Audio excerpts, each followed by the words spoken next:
你有沒有那種時候，覺得自己明明有權利，但用出來好像又哪裡怪怪的？比如說，你加班很多，你很想說，這本來就不合理，但你又怕講了，氣氛變尷尬。或者你在關係裡，心裡想，我也是有底線的好嗎？但一講出口，就變成吵架。然後呢，你就卡在一個很尷尬的位置，不用權力覺得委屈，用了權力關係又緊張。好，今天這段哥林多前書9章1到10節，保羅直接在講一件事，我有權力，但我怎麼用？他一開口就有點像在自我介紹，我不是自由的嗎？我不是使徒嗎？翻成今天，我有資格的好嗎？然後他補一句很關鍵的，你們就是我做使徒的印證。翻成今天，你們現在這樣，就是我努力的成果。換句話說，他不是沒有底氣，他是很有底氣。然後呢，他開始列出一堆我可以被供應，我可以帶妻子，我可以不用一直工作養自己。翻成今天就是公司應該幫我報賬，給我資源，還要照顧我生活。然後呢，你以為他接下來要說，所以我要用這些權利，結果沒有這段的張力就在這裡。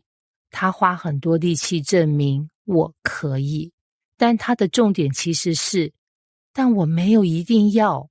這個反轉很猛，因為我們平常怎麼想，我可以，那我就要用。但保羅的邏輯是，我可以，但我選擇怎麼用。然後他用幾個超生活的例子，當兵的會自己附裝備嗎？種葡萄的不吃葡萄嗎？養牛的不喝牛奶嗎？翻成今天，打工的人不領薪水，廚師不吃飯， YouTuber 不看留言。重點是什麼？付出的人本來就有權利得到回報。這句很重要，因為很多人會走到兩個極端，一種是我有權利，我就要全部拿；另一種是我不能要求，我要一直犧牲。但保羅不是這兩種，他先很清楚地說我有權利，然後才講，但我怎麼用是另一回事。然後呢，這裡開始進入現代應用的核心。很多人關係會出問題，不是因為沒有愛，是因為只用權力在互動。你應該怎樣？你本來就要這樣，這是我的權利。講的都對，但聽的人很累啊，因為你在想你可以要求什麼，但沒有在想這樣會不會讓關係更好呢？然後呢，你會發現很多衝突不是誰對誰錯，是兩個人都在用我有權利。但成熟的人開始問一個不一樣的問題，我這樣用權利會帶來什麼結果啊？比如你可以回嘴，但你選擇安靜；你可以堅持，但你選擇退一步；你可以要求，但你選擇先理解。這不是軟弱，這是你開始有能力控制自己。因為真正的自由不是你想怎樣就怎樣，是你有能力不一定要怎樣。然後呢，這才是保羅在鋪陳的重點。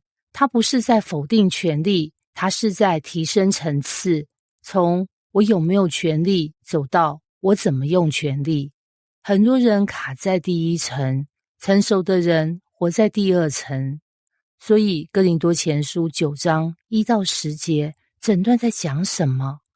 不是叫你放棄自己，是提醒你，你可以有權利，但不要被權力控制。你可以爭取，但不要只會爭。你可以表達，但不要只顧自己。你可以是對的，但你可以選擇更有愛的方式。記得，你不是沒有權利，你是有選擇怎麼用權利。送你一句可以截圖的金句：真正的成熟不是你能要求多少，而是你知道什麼時候放下。